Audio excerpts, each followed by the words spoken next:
Dragon গাছের বয়স 1 বছরের বেশি হলেই সবাই ফলের আশা করে, তবে গাছের বয়স বাড়তে থাকলেও গাছের গ্রোথ ভালো হয় না অনেক সময়। আবার সেই সব গাছে ফুল ফলও আসতে চায় না, ফুল ফল আসলেও কিছু গাছে সেগুলো টিকতেও চায় না। তো এই ধরনের অনেক রকম সমস্যা থাকে।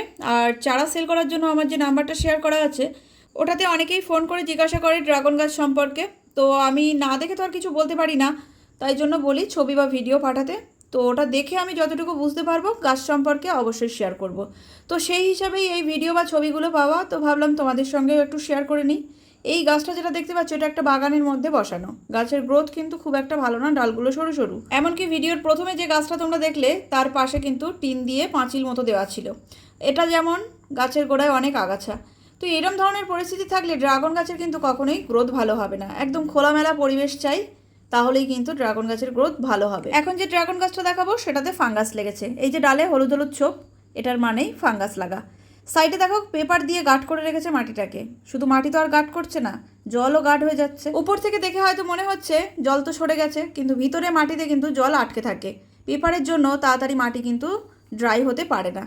ফলের গাড়িটা লাগানোর একটাই কারণ, চারিদিকে ছিদ্র আছে। প্রথম দিকে মনে হবে মাটি কিছুটা বেরিয়ে যাচ্ছে, পরে জমাট বেঁধে গেলে খুব একটা মাটি কিন্তু আর বেরোয় না। এখানে পেপারের বদলে তোমরা খবরের কাগজ ব্যবহার করতে পারো। ক্যারেটের নিচে সাইডে 1 লেয়ার করে খবরের কাগজ দিলে মাটি কিন্তু একদমই বেরোবে না। এদিকে জলটা খুব সুন্দর বেরিয়ে যাবে। খবরের কাগজ 2-1 দিনের মধ্যে নষ্টও হয়ে যাবে, তাহলে হাওয়া বাতাস লেগে মাটিটাও খুব দ্রুত শুকিয়েও যাবে। এই যে বালতিতে স্ট্যান্ড করা হয়েছে, বালতিতে স্ট্যান্ড কিন্তু বেশি দিন টিকবে না। কিছুদিন পর একদম উল্টে পড়ে যাবে গাছগুলো, কারণ গাছ আরও ভারী হবে। তাই জন্য ফলের ক্যারেটে স্ট্যান্ড করা অনেক ভালো, বা বড় কোনো ড্রামে, বড় কোনো প্লাস্টিকের ড্রামে যদি করা হয় তাহলে অনেক ছিদ্র করতে হবে, জল যাতে দ্রুত বেরিয়ে যায়। আর না হলে ফলের ক্যারেট অনেক ভালো।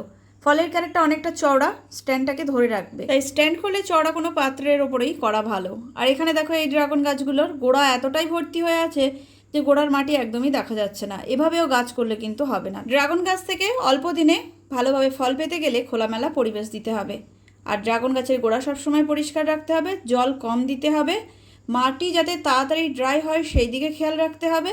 এমনকি সকাল থেকে সন্ধ্যা পর্যন্ত রৌদ্র পাচ্ছে কিনা সেই দিকে অবশ্যই খেয়াল রাখতে হবে। পরিবেশ সবার আগে মেনটেন করতে হবে ড্রাগন গাছের জন্য। তারপর খাদ্যটা কিন্তু খুব অল্প পরিমাণে জৈব সার ব্যবহার করলেই ড্রাগন গাছের আর কিছু প্রয়োজন হয় না।